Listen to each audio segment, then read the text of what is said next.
Hey everyone, it's Nate and Andrew here, and welcome to today's GuitarLessons.com live lesson where we're going to be talking about music theory fundamentals. I have a 6-step program, or 6 steps, that if you can apply it, concentrate on it, and get it down, it's going to be kind of the foundation for music theory. If you have it down, it's going to open up the doorways to learn a lot of new things about guitar and music in general. So that's going to be the main theme of the lesson today. But anything is fair game as far as the question and answer session afterwards. We're going to try to keep it focused on music theory, just to keep the theme going. But if you're having trouble with anything, feel free to ask that. Cool. Totally. One thing I'll let you guys know is in the download section, there's a PDF, the one that Nate mentioned. I think it's all kind of on 1 or 2 pages, right? It's just one page, yeah. Everything we kind of talk about today.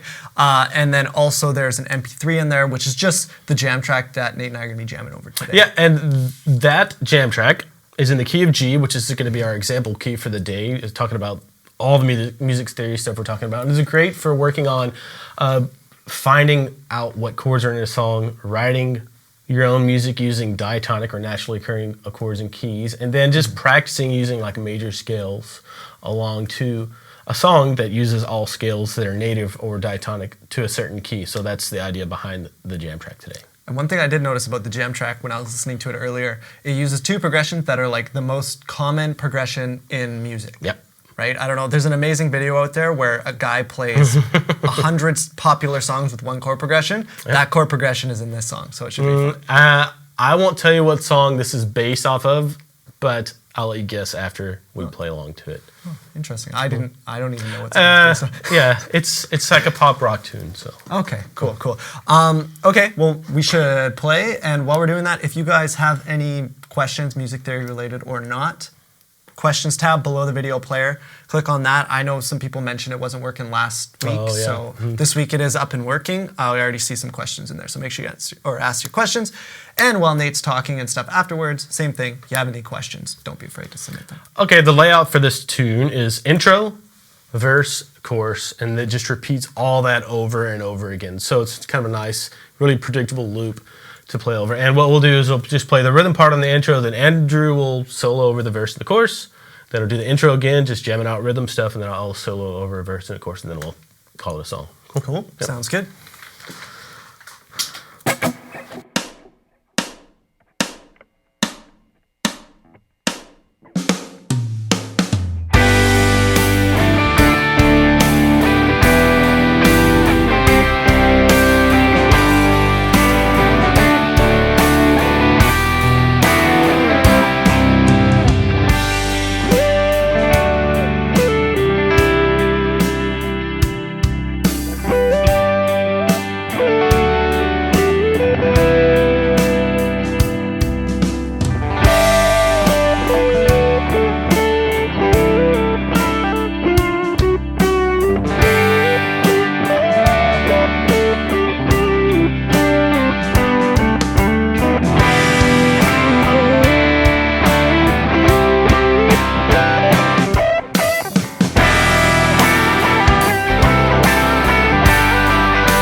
fade out, live fade out. Oh, nice. So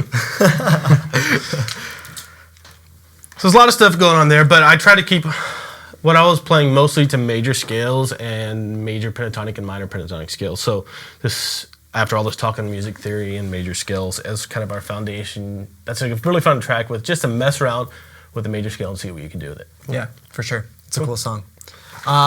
Do you want to just jump right into... Yeah, this is going to be pretty quick as far as the teaching portion of this. And one thing I want to say before I get into this is I remember when I was going through music theory in college, one of the first things my first teachers told me is like, you're not going to understand all this right off the bat.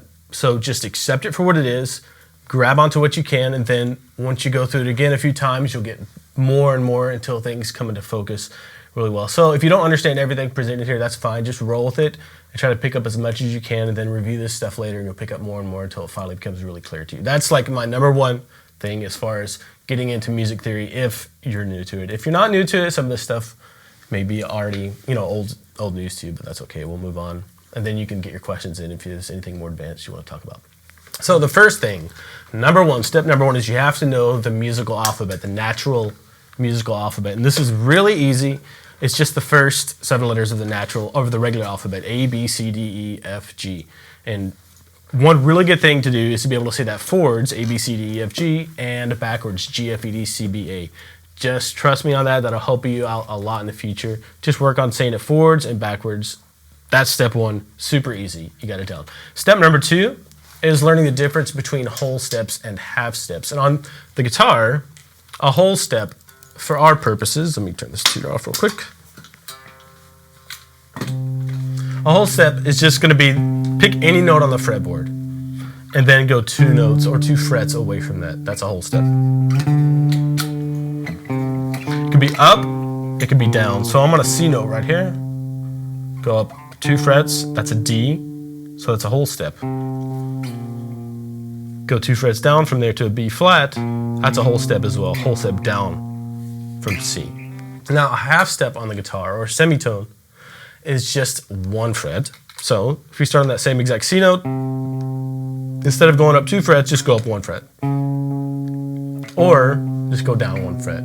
So if we start on that C and go up to a C sharp, or if you go down 1 half step, that's a B. So you have to really know the difference between whole steps and half steps for everything that's going to be coming, or steps 3, 4, 5, and 6. But another kind of really easy way to look at this on an instrument different from the guitar is to look at a piano. If you go up to a piano, play any note, doesn't matter which one. Go to the very next note, doesn't matter if it's black or white. If you don't skip any notes, that's a half step. Now do the same thing, go to any note on the piano and then skip a note. It doesn't matter if it's black or white. If you skip a note and go to the note after that, that's going to be a whole step, and you can go down or up. So you have to know the difference between whole steps and half steps. And sometimes those are called minor seconds for half steps and then major seconds for whole steps. So hopefully you're staying on track with me. We haven't gone over anything too difficult yet, but if you're brand new to this, that's okay. You might want to go back and review this video again until you get familiar with the terminology and everything. So Nice. Cool. Here's where things start to get interesting as far as some theoretical stuff that we need to go over. And it's called, step 3 is called the B, C, and E, F rule. Let me say that again slowly. It's called the B, C, and E, F rule. And now B and C are right next to each other in the natural musical alphabet, A, B, C. Then E and F are right next to each other in the natural musical alphabet to A, B, C, D, E, F. The B, C, and E, F rule says that every note in the natural musical alphabet, A, B, C, D, E, F, G, every note in that natural musical alphabet has a whole step in between them, except for B and C and E and F. So pick any natural note. Let's just start on an A. Start on an A and you go to the next note in the natural musical alphabet. That's going to be a whole step or 2 frets. So for example, A right here, if you go up a whole step from there, it's going to be a B.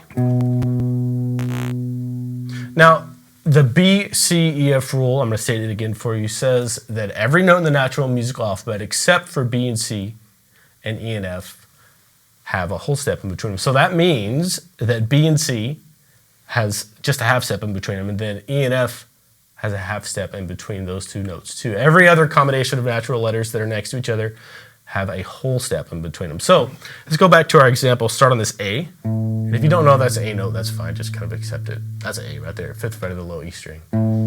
So E and F B C rule says that A and B have a whole step in between them, so we need to go up 2 frets to get to a B.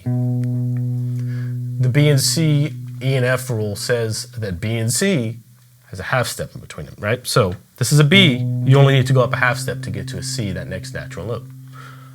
Now, from a C to a D is going to be a whole step because, again, that rule says that any 2 notes except for B and C or E and F have a whole step between them. So from a C, a whole step to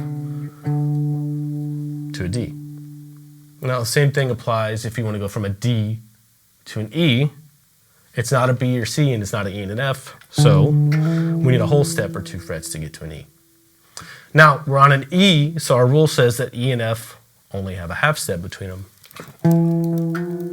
So, to get to an F from that E, we only need to go up 1 half step. And then from an F to a G, that's not an E and an F or a B and a C, so we need a whole step or 2 frets.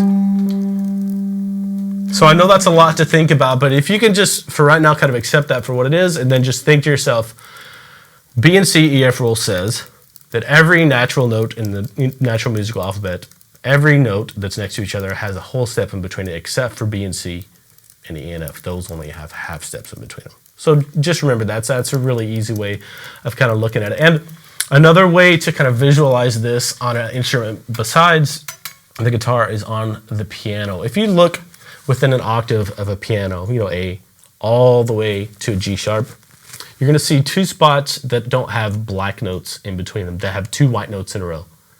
Guess what notes those are? They're B and C and E and F. So that's a really practical kind of visual way to remember, okay, B and C have no half step in between them or no black note, and then E and F have no black note in between them. Nice. That's kind of the springboard to getting into, if you can understand that, that's the springboard to getting into understanding what chords occur naturally in keys, how to build scales, all those types of things. Nice. I'm going to get a drink. Yeah, go for it. Looks like we're already getting lots of questions in, so that's good. I see Jonathan87 was asking if we wouldn't happen to be doing anything in bass clef, would we? Now, that's more reading music side of things. Yeah, that's going to be either, it's not going to be on guitar. Guitar is always written on treble clef. Yeah. Piano, bass guitar, tuba. I think maybe trombone, I'm not sure about that. Yeah, some saxophones, things like that. Baritone, baritone, yeah. Onward. Okay, now the whole point, well, let me back up for a second. Step number 4 is to memorize the major scale formula. And all the major scale formulas, or any scale for that matter, any scale formula is just a series, in general, it's a series of whole steps and half steps that you put together in a certain order to get a certain scale. And that's kind of a generalization, but for the major scale, that's definitely the case. It's just a series of whole steps and half steps that never changes, that give you a major scale. And that formula is whole step, half step, whole step, half step. And you may be thinking that's a lot of whole steps and half steps to remember. So I kind of condense it. I just say 2 wholes and a half and then 3 wholes and a half. It's a lot easier to kind of visualize in your mind. 2 wholes, 1 half, 3 wholes, 1 half. So I'm going to pick an arbitrary note on the guitar. I don't even know what this is. It's a G, which is good because that's our example for this. But don't even worry about the names of the notes right now. Just apply that formula, the major scale formula, starting from this note as your root note or your foundation. So 2 whole steps and a half, 3 whole steps and a half. So start here. Don't worry about the notes. Just play 2 whole steps, a half, 3 whole steps, and then a half. I'm going to do that again. So start on any note, go up a whole step or 2 frets, do that again, another whole step, and then a half, 1 fret, and then 3 wholes and a half. So whole step, 2 frets, another whole step, another whole step, and then a half to finish. So that is the major scale formula. That's just something you're going to have to memorize. And honestly, if you say this to yourself every day for a couple of weeks, 2 whole steps and a half, 3 whole steps and a half, you'll have it down, no problem. You know what works best for me? The phone number method. which is 2-2-1, 2-2-2-1. Hey, that's great. Yeah. Right? So then it's just twos, and the last one is one in each little. It's got a good rhythm too. 2-2-1, 2-2-2-1. I'll let you write a song about that. I just I'm did. not going to try. You just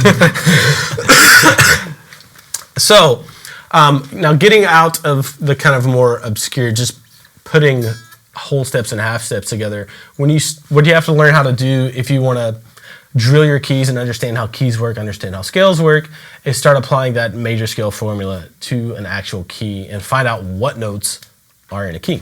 So we just did this, but now I'm going to do that exact same thing, and I'm going to name the notes as I play up this G major scale using the major scale formula.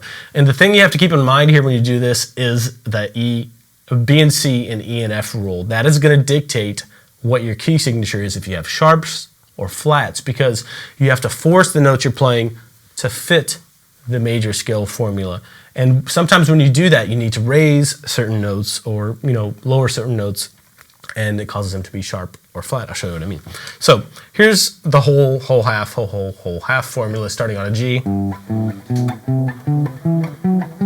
I'll get rid of that delay because it's a little confusing. Just the major scale formula, not thinking about what note we're starting on. Now, that's a G note. If we think about the B and C and E and F rule, it says that there's only a half step between B and C and E and F. That doesn't apply from a G to an A. And let me just tell you here, this is another little bit of information you need to know. Once you get to G, the last letter in the natural musical alphabet, you just come back around to the beginning to the A. So from G, we need a whole step because our major scale formula calls for it. So from a G to an A, 2 frets is a whole step because of our B, C, E, F rule. We need another whole step now for this major scale formula. So from an A to a B is a whole step too because it's not a B or C or an E or an F. Now, we need a half step, whole half. So whole, now we need a half for our formula. And this is a B, and our B, C, E, and F rule says that there's only a half step between B and C, so this is great. B, half step up is C. Now we need 3 more whole steps. From a C to a D is not a B or C or E or F. So, from a C to a D is a whole step, or 2 frets. Now, from this D, we need to go in alphabetical order. We need another whole step. And from a D to an E is not a B or C or an E or F. So that works out perfectly. D to an E, whole step. Now here is where things get a little bit tricky and we have to force something to happen because of the B and C and E and F rule and then the major scale formula 2. We're on an E, but we need a whole step because our major scale formula calls for 1 more whole step. Now, there's a problem here. There's only a half step between E and F because of our EFBC rule, right? But we have to have a whole step. So what we do is instead of going up 1 half step, we go up a whole step. Instead of calling that an F, it's now an F sharp. So we just force the notes we're playing to conform to the key signature of G sharp, which is 1 sharp, an F sharp. You mean the key of G? In the key of G, yeah. Yeah. And then finally we need 1 half step to finish this off. F sharp is the last note before we get back around to the octave, or G note. So half step from F sharp to G. Now you may be thinking, why is that only a half step? Well, from an F, a whole step is a G. From an F sharp, a half step would be a G also. So we don't need a whole step. We'd end up on a G sharp. We only need a half step. So from F sharp to G. So G major scale ends up being G, A, B, C, D, E, F sharp because of the EFBC rule and because of the major scale formula, and then back to G. Nice. Cool. That's good. Lots of people chatting and stuff, making jokes. Okay, well, that's good. I kind of ran the last 2 points together. 4 was the major scale formula. 5 is the key of G major. We put the major scale formula and the B and C, E, F rule into practice to make a G major scale. Now, the last thing First of all, let me get for the last step. This may be a lot of information for you, but that's okay. Watch this as many times as you need to and give yourself some time to absorb this. And once you've absorbed a little bit of it, try writing out the key of G major or the G major scale, and then try another major scale. I'd probably start with the keys of C major, D major, F major, and B flat major to start with. Those are the easiest ones because they have the least amount of sharps and flats in them. Cool. Cool. The last little topic of music theory that I want to cover, and once you get all these things down, it's a matter of practicing them and applying them. Once you get this figured out, you'll be pretty much able to go on and study anything you want to as far as music theory goes on your own and kind of get it enough to progress. But the last thing I want to go over is how to tell what chords occur naturally in any given key that you might be playing in. There's a couple reasons for that. It's really great for figuring out songs. It's really great for writing your own songs. And it's really great for knowing what chords are going by if you want to solo over them and kind of what notes to hit. So it's a really simple formula too. And let's go back to the key of G major. G major scale is a 7-note scale that we just built. G, A, B, C, D, E, and F sharp.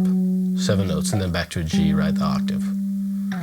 Now, in a major key, each one of those 7 notes has a type of chord that goes along with it naturally that always happens in any major key. The first, fourth, and fifth notes of any major scale will always have major chords that go along with them when we're talking about naturally occurring or diatonic chords. I mean, you can use other chords in songs that don't occur naturally in keys, but these are kind of the foundational chords that belong to the parent key of G major. So what are the first, fourth, and fifth notes in the G major scale? Matt, is the graphic up there? It is now. It is now. Okay, look, the 1, 4, and the 5 in the key of G major are G, C, and D. So anytime you're in the key of G major, those are going to be your basic options for major chords. G major, C major, and D major, because they're based on the 1, 4, and the 5. And one way that this is often written out oftentimes is with an uppercase M instead of a lowercase m, just to signify that those are major chords. So if we took those notes, G, and just played bar chords with the root note, then there's a C right there, and the D right there. Those are my basic options for major chords in the key of G major. And if you have your major scale for any key, doesn't matter, just take the first, fourth, and fifth notes, and those will be your basic options for major chords in whatever major key you're in. Second little part of this is that you have to remember 2, 3, and 6. Just remember those numbers and group them together. 2, 3, and 6. Those notes out of a major scale are going to be the notes that you're going to associate minor chords with. 2, 3, and 6 have minor chords that go with them naturally in any major key, unaltered major key. So in the case of G major, you have A for your 2, B for your 3, and E for your 6. So you're going to have A minor, B minor, and E minor. 6. A minor 2, B minor 3, E minor 6. And I know this is a lot of information, but just take it one step at a time. You know, if your brain's full right now, just turn me off until we get to the Q&A section. But so far, 1 is major, G major, 2 is minor, A minor, 3 is minor, B minor, number 4 is going to be a major chord, C major, 5 is going to be major, D major in this case, 6 is going to be minor, E minor, and then the oddball, the one you don't really necessarily need to worry about as much right now if you're just getting into music theory, is the 7th scale degree. It's a diminished chord, and all that is, you know, I'm not even going to worry about it. Just it's a different type of chord. Just realize and memorize that the 7th scale degree has a diminished chord, something called the diminished chord that goes along with it. That chord isn't used a ton, especially when you're first like in pop music and stuff. You use it as a leading tone more than anything. Yeah, you use it more of an inversion like a D with an F sharp. Over the 5 chord, yeah. And that's it. What you need to do is get so familiar with these 6 action items, I guess, and then start drilling your major keys. And the first couple may be hard, but once you get 4 or 5 under your belt, you can be like, okay, I understand this. I memorized how it works. I can figure this out for pretty much any major scale or major key that I'm in. And really from there, it's just a matter of using it, applying it, learning songs, stuff like that. And from this, learning how to understand this, you're going to have a lot easier time figuring out chord progressions, figuring out songs, building chords, coming up and learning other scales besides the major scale, all of those things. This is really the foundation of music theory. Yeah. And one thing that I'll mention, and you'll see in the chat it's mentioned a bunch too, is this, all the stuff Nate's talking about, Music Theory 1 through 6, those series on the member site in the Academy, those cover all this stuff in way more depth. Yeah, very, very slowly, like painfully, like I make you drill stuff. Yeah. It's painful. Yeah. But it's very good for you. It's really good. I even went through it because I'm not so good at theory. Cool. It's awesome. But that's it. Download the PDF, work this with the key of G major, get on your guitar. If you know bar chords, great. Go through the chord scale for whatever key you're working on.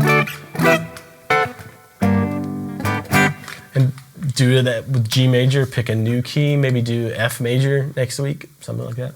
Yeah. Cool. Awesome. We moved through that nice and quick. That was perfect. Okay, well, we got a bunch of questions in. Do you want to jump right into questions? Yeah? Okay. Guys, if you have questions, send them on in. We've got lots of time for questions today, which is awesome. Sweet. I'll submit one. Uh-oh. Video Ninja surprise booby trap questions. Yeah, exactly. Be some sort of joke, I'm sure. Okay, Excuse me. the very first question we're going to look at is actually unrelated to music theory. Okay. Which is totally fine. If you guys have questions you want to talk about, Yeah, stuff other than anything's fair music game. theory, anything you guys want. So, again, this is from Corey. Unrelated topic question: is it a good idea to have earplugs to mute the sound when playing with an amp? Also, okay, there's 2 parts. Also, how do you copyright your own music? But let's go one at a time. So, earplugs when you're playing with an amp. If you're playing live, I probably would, because it's probably going to be loud. If you're just in your room and it's not too loud, I don't. But I would say for the most part, you probably, even on a big stage, it's not going to, nowadays, it's not as crazy loud, right? People try and keep the stage volume down. I would be more worried about cymbals than guitar amplifiers. Yeah, if you're in like a bar or something, Yeah. then that could be an issue. And the problem with earplugs, I know that there's some specifically made for it, but it takes frequencies, like it hits a ton of frequencies more than others. So what will happen is when you're kind of tweaking the way your guitar sounds or your amp sounds, and then you put earplugs in, it's going to sound way different. yeah. So you're going to maybe overcompensate with too much treble because it's going to be cutting a lot of those frequencies. I know that there are companies that I can't remember the names of them, but that make Filters. them. Yeah, instead of just plugs. They dampen like an even frequency response, basically. Right? West Tone makes some good ones that I have that I use. Guys, I've played a lot of like 4-hour cover bar band gigs, and the cymbals killing more than anything, man. The drummers right here is for 4 hours. Yeah. Yeah. Yeah, it can be. Yeah, if you're playing with a drummer a lot, I can see that being an issue. Paul Gilbert, unfortunately, he's lost a lot of hearing. He's like partially deaf now because of that. Yeah. So be careful. Yeah. Nowadays, like I said, if you're gigging lots, a lot of people move over to in-ear monitors like these, which help your ears as well. So, and then the second part of the question is, how do you copyright your own music? You probably know better than I would, Andrew. Yeah, it's a lot easier than you think. Basically, as long as a file or something is created. Now, there's a bunch of different opinions on the best ways to do this, and a lot of people seem to think you have to go through a bunch of legal things to do it, and websites will ask you to register and pay money and stuff. You really don't need to do any of that anymore. You just have to have proof that the file was created or something was created before. So if you have an email with a song in it, or if you have like a project file inside of your DAW or whatever, like that stuff works as copywriting as well. Do you There know are more forms that you can fill out. You send whatever $20 or $30 in, put all the information on, and it's official. I forget what website it's on, but it's like official government site. So you're registering with copyright. Is it SoCan? SoCan can do it for you. I'm not sure how that works. I've never had to get into that. Maybe yeah. Everything that I've been talked to with, like, there's a union of musicians in Canada and the U.S. and stuff. They all say the same thing: is that you don't need to copyright it legally. It's legally copyrighted when you create it. So it's up to you how you want to do it, but that's my opinion. I give it to That's what Rick, I've and I'm heard. like, Rick, do something with us. No, I'm kidding. There you go. Can I tell you guys a story? Tell us a story, Sure. Matt. Matt's going to tell us a story. Wait. So one time I went to copyright my music, and what I would actually do is I went in to the mail, basically burnt a CD back when that was a thing, Okay. and then sent it to myself through the mail. Yeah, I've heard of people doing that Yeah. too. Oh, that was the way that we were supposed to Poor man's do it copyright, like yeah. 10 years ago when I recorded our first album. That was how we were told to do it. Nowadays, apparently not necessary, but that does work. So you could do that too. Nice. Thanks for sharing that, Matt. So Corey, I hope that answers your questions. If you have any more questions about that stuff, feel free to send them in. Okay, next one. Juan. This is from Alan G513. I remember you from emailing me before. He wants us to shout out his daughter and his son, so Lola and Dylan. I think he's teaching them guitar with the help of the lessons. Okay, awesome. So shout out to Lola and Dylan. Hey, Hey, Lola and Dylan. and they're watching right now. So Oh, cool. Awesome. That's awesome. Onward to the next one.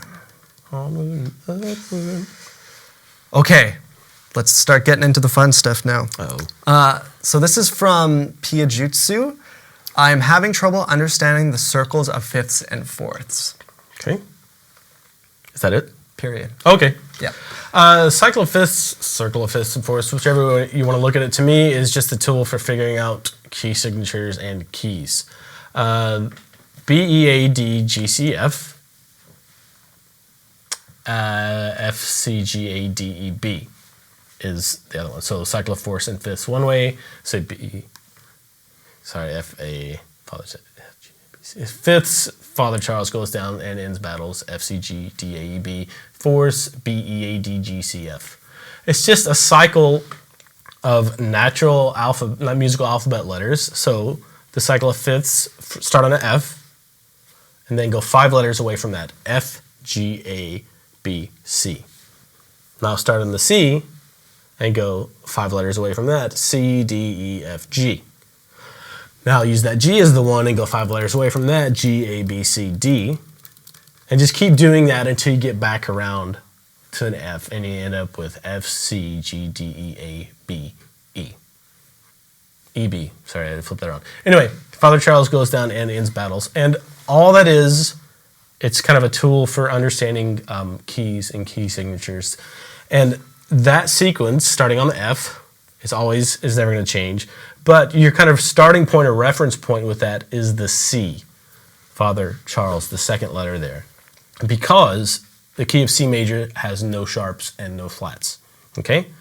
Now, the next letter in that cycle of fifths, I wish I had an image of this, sorry that I don't, is F, C, G. So one letter away from C is a G. That means that G is going to have 1 sharp because the cycle of fifths is used to determine the key signature for sharps. So the key of G has 1 sharp. How do you find out what sharp that is? Well, you go back to the beginning of the cycle of fifths. What's the first letter there? It's an F, F, C, G, D, A, E, B. So F. The key of G has 1 sharp, and it's an F sharp. What's the next note? Oh, next to G, Father Charles goes down. It's a D. That's going to have 2 sharps, so the key of D major will have 2 sharps. How do you find out what sharps those are? Go to the beginning of the cycle of fifths and take the first 2 notes from there, F and C. So the key of D is going to have 2 sharps, F sharp and C sharp. And you just keep doing that. And you do the same thing with the cycle of fourths, B, E, A, D, G, C, F. Start on the C, and it works the same way, but you're going to be using that for flat keys. So if you start on your C, in that sequence, B, E, A, D, G, C, F, F is right after C, so F is going to have 1 flat. And how do you tell what flat that is? Go back around to the cycle, the beginning of the cycle, and that's a B note at the beginning. So you're going to have 1 flat, B flat. That's it's a little bit confusing without the graphics in front of you, Yeah. I find. Now, you do an in-depth version of that in music theory. I don't know what number it is, but it's definitely covered. It is in there. I know we have a music theory only plan. So if you Yeah. go to plans at the top of the site there, if you're a member, you can jump in there and see the music theory plan. I'm not sure if it's in the first row. You might have to click the load more Yeah. and go in there, and it's in there for sure. So, and it's a little bit easier with the graphics. I know that's a lot of information, but hopefully that'll clear things up for you and get you kind of started down the road to understanding how that works. Yeah. And then a follow-up question from Pijutsu as well. When someone says a song is in the key of G or B flat, how do you know which chords are in those keys or any other? Okay, it comes back down to understanding how the major scale works, the major scale formula, understanding that B and C and E and F rule, so you know if there are whole steps or half steps in between any given note. And then drilling your keys. I know just from memory that G major has 1 sharp and it's F sharp, and I know that the key of B flat major has 2 flats and is B flat and E flat. Just from memory. Oh, did you say B or B flat? G or B flat. B flat. Okay, I thought she said B. So yeah, B flat has 2 flats, B flat and E flat. After that, once you have the major scales memorized, or if you figure them out or written them down, then you just go to the 1st, 4th, and 5th scale degrees of whatever scale you're looking at. Like in our case of G major, the 1st, 4th, and 5th notes were G, C, and D. That means that those notes, the 1st, 4th, and 5th, always have major chords that go with them when we don't alter anything. And then the 2nd, 3rd, and 6th scale degrees always have minor chords that go with them. That is how you tell. Anything that occurs outside of those chords is a non-diatonic chord. Like a good example is sometimes you'll have an A major when you're in the key of G major. It doesn't occur naturally. You should have an A minor in there, but it's a non-diatonic chord that somebody's using to give you just a different sound. Yeah. But drilling your keys, starting with just a couple, really understanding how the major scale works, memorizing that the 1st, 4th, and 5th notes have major chords that go with them, 2nd, 3rd, and 6th notes have minor chords that go with them, and just drilling your keys. One thing that I will mention, and this is just a little bit relevant, you'll want to know if it's G major or the key of G minor or B flat major or B flat minor, because it does change things. And usually if it's not specified, then you can assume it's major. Right. So you didn't specify, so I'm assuming it's major. Yeah. Right? Mm-hmm. Yeah. Yep. Okay. Next question here from Gary K66. Hi guys, how do you know what scales to solo with for a given chord progression? It depends on the chord progression. If the chord progression is diatonic, then it's fairly straightforward and simple. If it's non-diatonic, you have to alter things to fit the notes that are changing in the chords against the scale that's going on. So if like that jam track that we played over was really easy. It gave you a lot of freedom within some really specific boundaries that you can use different scales. You could stick to a G major scale because all the chords are playing on over a diatonic. You can use pentatonic scales to match the chord you're playing over. So if there was a D chord going on, I could play a D major pentatonic, even though I'm in the key of G. I can play G major pentatonic over a G. I can play an E minor pentatonic over an E minor. I could use arpeggio, so instead of just kind of going through scales,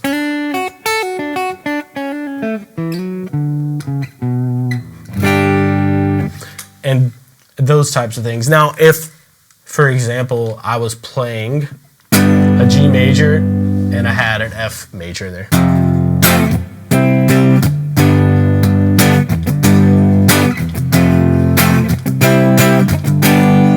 My tonal center is G, but an F major chord is not diatonic to the key of G major. So I would have to adjust the G major scale. I could do that. I could adjust the G major scale. I could switch to some kind of F pentatonic scale. I could go more of an arpeggio idea over the F major, or I could adjust the G major to a G Mixolydian scale, because a G Mixolydian scale has a lowered seventh, an F major, or an F note. Also, when you play that, what you're doing is you're technically also playing chords from the key of C major, so you could play a C major scale or an A minor scale, right? C major and G Mixolydian are the same notes. Yeah. So you can think about it either way you want. Yeah. But or you can just think about it, I'm playing a G major scale and altering the seventh note to be an F. Yeah. Just keep in mind, Mixolydian's a mode, and we haven't gotten into modes much in these live lessons or on the site yet. They can be a little bit more advanced, but very interesting stuff. Okay. One thing though that I will say, Gary, is most of the time, 99% of the time, you can just find the scale that is the key. So if you're in the key of G major, no matter what the chord progression is, for the most part, as long as the chords occur there, you can play a G major scale over any chord progression and you'll at least be safe. Yeah, Right? exactly. The number one step for soloing over a song is to analyze the chord progression, find out what's going on, memorize the chord progression really well so you're not taken by surprise. Yeah. True story. Next one from G-Beans. Always asking questions every week. It's great. I know people that think it's best to play by ear. What would you say to convince them the merits of learning theory? I probably wouldn't try to convince them the merits of learning theory unless I knew what their goals were playing guitar.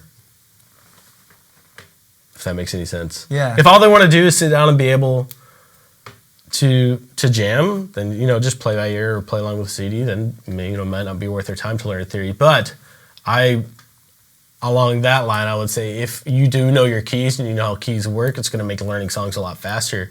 Like for some people, or for most people, I would think some people have been playing so long that they can just hear things and go out to it and play it, even though they may not know theoretically what it is. They know where to put their fingers, right? But I would say that's kind of rare, or it's a more difficult skill to acquire. Theory just kind of lets you have a bigger kind of bird's eye view of songs just by hearing it and knowing how to categorize something that you hear. Yeah.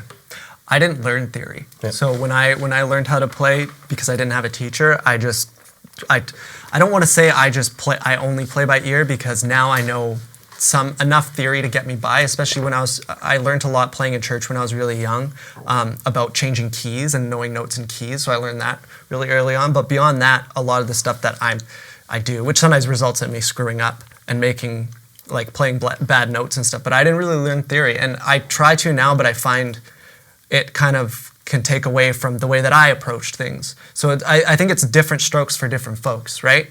I don't know. I think music theory is good for everybody to learn, but at the same time, don't take away from the fact that guitar is also an art as well. Anyways. Next one. Charlie Lars.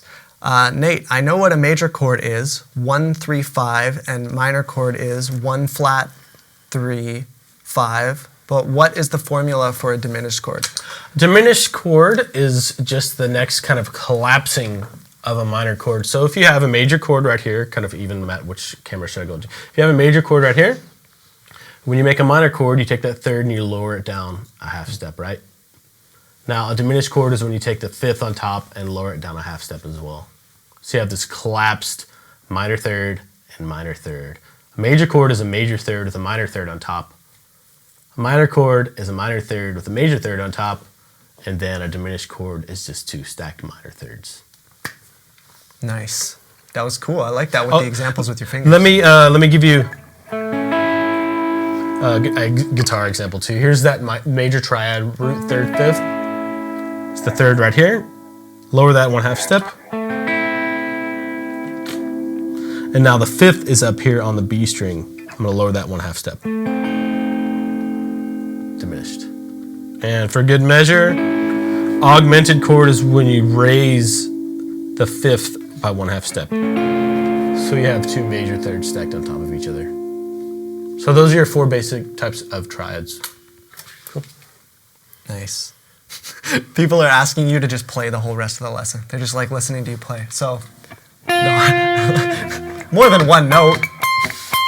Stop. Start playing horror movie chords and stuff.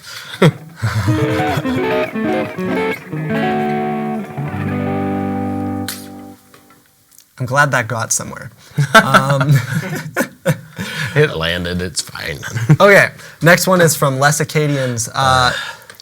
Is Nate feeling better now? He looks fine. You sound a lot better. I feel better than I did the last 2 weeks, but I still don't feel good. So And I didn't get sick being close to you. That Yeah, was it's a great. But miracle. you're still coughing a bit too. yeah, Sucky. There's no reason for me to be coughing though. It's weird. Thanks for asking. That's really nice. Next one, Edgar21. Nate, are you still learning whole new things when it comes to theory, or is it mostly review for you at this point? Just curious how deep this well goes, smiley face. Personally, not so much. If I wanted to, though, what I would probably do is go through a bunch of jazz standards in a real book and just sit there and analyze how what I already know is being used in new ways, if that makes any sense. I would sit down and look at how songs modulate. I would look at how chord progressions, I would identify key tonal centers in chord progressions, even when there may not be a tonic or something like that, especially in jazz standards. So I would think I would learn quite a bit of stuff along the way, but mostly I would be looking for how stuff that I already know is applied. Nice. I was reading ahead in the questions, and there's a funny one coming up, so I wasn't really paying attention because I was laughing at the question. Okay. Next question. This looks like another two-parter here. This one's from Delta V09. Delta V. So are future lessons going to apply this to minor scales and the exotic scales like Dorian, Lydian, etc.? Is that worth it in terms of figuring out songs? Yes. Yes, we are. I have minor keys written. I'm going to be filming it in the next week or so, 2 weeks. And then I have the series after that I'm going to be filming is just minor scales. And after that, the fundamental section of GuitarLessons.com Academy will be finished, or almost finished. And then I'll be moving on to the intermediate section, which will address a lot more things like you're talking about, Joey, Liddy, and those types of things. Mm-hmm. And it depends what your goals are. If you like playing stuff beyond, I don't want to say beyond, other than like pop, those types of things, then yeah, I mean, you're going to express yourself using like Mixolydian and maybe even Dorian a lot, and even country music. Mm-hmm. So yeah, I would think so. And just knowing how those work and then being able to pull them out when you need them, I think is really valuable. I was going to say that's key too, because I think people can get overly into weird scales, and then all of a sudden their playing is just like, most people who aren't musicians aren't really going to recognize the cool scales, so yeah. Their ears like to hear. I think I've shared a link before about that pentatonic scale thing and how our minds think in pentatonics. So when in doubt, resort to the pentatonic scale. I love Joe Satriani, and he's a huge modal player. And I was at a camp with him one time, and people were like, "Oh, your lead playing is so great." They never come up to me and say, "I love that, Lydian progression that you put with this song." They don't even realize what it was. Mm-hmm. And these are guitar players listening to this stuff, right? So it depends what your goals are in the guitar too. Mm-hmm. So. Yep, and what you like, developing your own sound, all that stuff. I've never really gotten behind Joe Satriani as far as I've listened to. Since I was like 14, man. Wow. I've seen it probably 7 times. Oh, that's cool. That's cool. Yeah, I never got into any of those virtuoso guys. Okay. This is a follow-up question, but it's a little bit different. I'm just trying to understand this. Sorry to ask another question, guys, but in a relative triad study, why are the 1, 4, and 5 minor chords, but in this live show, the 2, 3, and 6 were emphasized when playing a minor scale? Because the 2, 3, and 6 are the 1, 4, and 5. When the 6, the relative minor of whatever major key you're in, when that becomes the 1. When you take, for example, the 6th chord in the key of G major, E minor, right? When you make that the 1, that's your tonal center. Now we're in the key of E minor. The 1, 4, and 5 in that key will be minor chords. So E, F, G, A, B minor. Same minor chords that are in the key of G major, but instead of being 2, 3, and 6, now they're 1, 4, and 5. Nailed it. Nice. Okay. Do you wanna do the tough question? Sure. Let's do the tough question. Okay. This is stuff that I didn't even know about when I saw this question in the inbox, but it's a good one. So this is from Katie. I'm gonna try. This is a long one, so I'm gonna do my best. Hi guys, if I understand the theory correctly, a scale is a selection of certain notes within an octave. The major scale is constructed with the formula whole step, half step, whole step, whole step, whole step, half step. Once we analyze an octave that starts at any note of the musical alphabet using this formula, we are left with a scale that can now be divided into a major tetrachord and a minor tetrachord. Learning these tetrachord patterns gives us a lot of agility on the fretboard.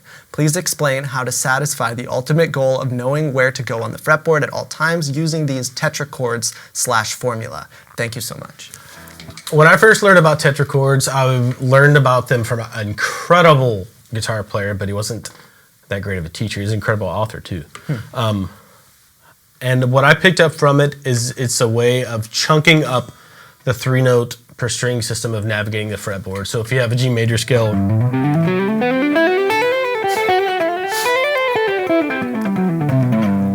that's the 3-note per string system of navigating your fretboard, right? And a lot of times that can be kind of intimidating for people to think, oh man, I have to learn all these shapes all the way up and down the fretboard. So what you end up doing with tetrachords, which by the way is a 4-note little chunk of a scale, tetra being 4, right? So you take those first 4 notes, and that would be your first tetrachord for major scales starting, or the Ionian mode starting with your first finger. Now there's another tetrachord that you can use to finish this, and that would give you the top half of your G major scale. Now that one is different because it starts with your middle finger. Each tetrachord can start with your first, second, or fourth fingers. Okay, we're only going to worry about the first and second fingers here. So 1, 2, 3, 4, and then 1, 2, 3, 4. So you have 2 shapes here. And you can play that anywhere on the guitar. And thinking about 4-note shapes, little mini 3-note per string scale shapes. Now, watch this. If I take that tetrachord, the first one I did with the index finger is your root, and I slide up, I can play that exact same tetrachord and finish my G major scale. Now, this is only for the Ionian mode. I'm not going to get into all the other modes here because things get a little bit more difficult to keep up with. And you can do the same thing. And it's just a nice way of chunking up the fretboard, but I really don't see any difference between that and just the regular 3-note per string method of learning.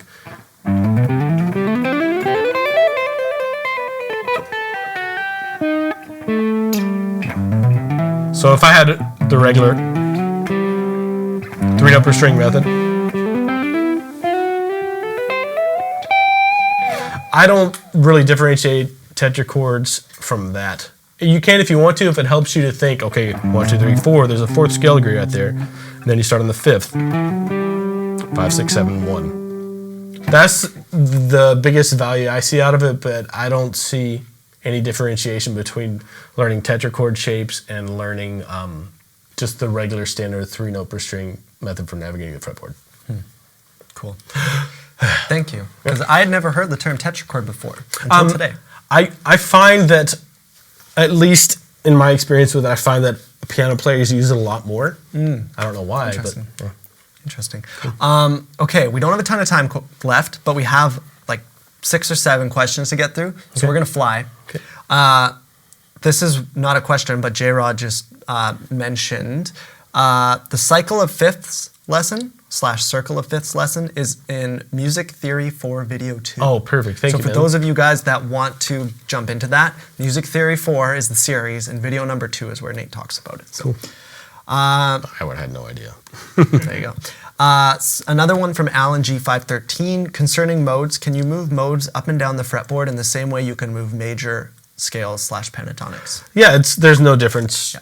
Just so if you're playing in Dorian mode, D Dorian, pick any root note. I don't even know what that is. It's G Dorian because my tonal center is a G. Yeah. Same thing. People like to confuse modes thinking that they're like some crazy shape of their own, and they are their own shapes, but really, if I understand this correctly, it's just a major scale starting on a different note. Yeah. Right? It's just starting on different notes and ending on the octave of that note, which makes it sound different. So, next question. This is the one from Matt. Matt, Video Ninja over there. Hey guys, you guys are great at teaching the guitar. But what do you think would happen if Video Ninja and Rick hosted a live lesson? What sort of things would we learn? Your pal Ninja. I think I'd get the day off. That's what I think, though. I'd be left alone to deal with them, Nate. I need you here. Rick would try to straighten out your left-handed problem, I'm pretty sure. Wait, Left-handed problem. I would be teaching. Rick Okay. I thought you'd be hosting there. I don't know. Food for thought. Maybe one day it will happen. Put your guesses in the comments. It almost happened last week. Matt almost had a host last week. I was so sick. Oh, That's true. That's true. Okay, moving on. Mike Wright. I have a friend that is learning guitar for the first time. Do you recommend they learn theory right from the start or only go into it when they have questions? They want to start by just learning chords and songs. I say the most important thing is to start by playing something fun that you're passionate about. If all it is a D chord, and that's fun, that gets you going, awesome. Now later, start dabbling in it, present it maybe 10, 20% of your whole time, because you don't want to bore them, you don't want to scare them off from the guitar thinking it's no fun, right? Especially if he hates theory, if he's the kind of person that's like, screw that, I just won't play, then you don't want to put a damper on his enthusiasm. But at the same time, it's important to start introducing that. Like, okay, let's take a look at why that D and G chord sounds good together, right? Maybe that's a good starting point. A lot of people who pick up the guitar quit really early on, and if you get too boring with some of that stuff, I think that it's more likely to happen. People are like, twinkle, twinkle, little stars. Not for me, man. So, totally. Yeah. And that's the same thing with acoustic versus electric, right? Play something you like. Yeah, exactly. Which one are you more passionate about? Then Exactly. go get an electric or go get an acoustic, whatever you want. Exactly. Okay, we have 4 more questions, and then that'll be it. So next one from Mayberry 2017. When will the Bluegrass lesson go live? I believe that one's done, right? I think they're both done. There's 2. I think I need to prove Bluegrass 2, right, Matt? Okay, so one's done for sure. Well, they're both done. Yeah, but they should be up this week. I'm like 99% sure, if not next week at the absolute latest. They will be up. I'm out of town this week, so if you don't hear from me in the forums much, that's why. I'll be there. Cool. Okay, next question. This is from Bill Bright 486. Excellent job, guys. I've learned a lot from you and your program. Nate, you introduced me to the caged method. It is awesome as it ties all the scales into any key, and playing up and down the fretboard is awesome. Will you be dipping into this method? 100%. There are, I think, 5 or 7 series, not lessons, series planned for the cage system. So it's going to be done pretty exhaustively. Yeah, that'll be fun. We touched on it a little bit in learning the fretboard. Layout, yeah. Yeah. In the meantime, Fretboard Logic is the best book I've ever seen on cage system. Fretboard Logic? Fretboard Logic. It's only like $18. Okay, Yeah. good to know. 2 more. This is one from Piajutsu again. What keys are most country songs played in? E, A, G, C. And every other key. There's a lot of alternate tunings and capos that go on in country music, but Fair amount of E flat. yeah. A lot of times people want to use as many open strings as possible on guitar, if it's written on guitar anyways, but they can be using E flat or D tuning, or they could be using a capo. So It also depends on the singer's range, right? They like to find a preferable key. yeah, when I played in a country cover band, we would rarely do the songs in the original keys, and it was kind of irritating. So Yeah. So unfortunately, everyone. But again, I know people who do country style stuff, and they know how to play in 2 keys, and they use a capo, and they zip all over the fretboard. Okay, this will be the last question from Corey. I have a Dummies for Music Theory book. Is that a good way to learn any other resources? I started I didn't start it. I think Katie started somebody started a music. It's a book recommendations thread in the forum. And I put like 6 or 7 books in there. I would go check that out. The